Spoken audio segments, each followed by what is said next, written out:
Welcome एक नाज़रीन अहम ख़बर ते पहुचाईंदा हलूं। हैदराबाद में कोरोना विघे वधीक 2 मरीज़ फोत थी विया आहिनि, जॾहिं त हयाती विञाईंदड़नि जो अंग 331 थी वियो आहे। आगाह कयो अव्हांखे त 24 कलाकनि दौरान 182 नवां केस रिपोर्ट थिया आहिनि, जॾहिं त फ़ाल केसिस जो अंग वधी 2000 खां वधी वियो आहे। इहा अहम ख़बर ते पहुचायूं पिया।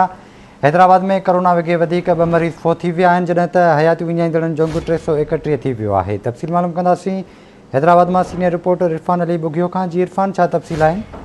जी, सेहत खाते की पधिराई मूजिब गुज़िरियल 24 कलाकनि दौरान हैदराबाद में कोरोना जा 182 नवां केस साम्हूं आया आहिनि, जॾहिं त 24 कलाकनि दौरान हाकारी केसनि जी जेका शरह आहे उहा 18 सैकड़ो रही। सेहत खाते तरफ़ां जारी कयल पधिराई मूजिब 988 माण्हुनि जूं कोरोना टेस्टूं कयूं वयूं, जिन मां 182 ॼणनि खे कोरोना वायरस जी तस्दीक थी, जिन जेका हाकारी शरह 18 सैकड़ो रही।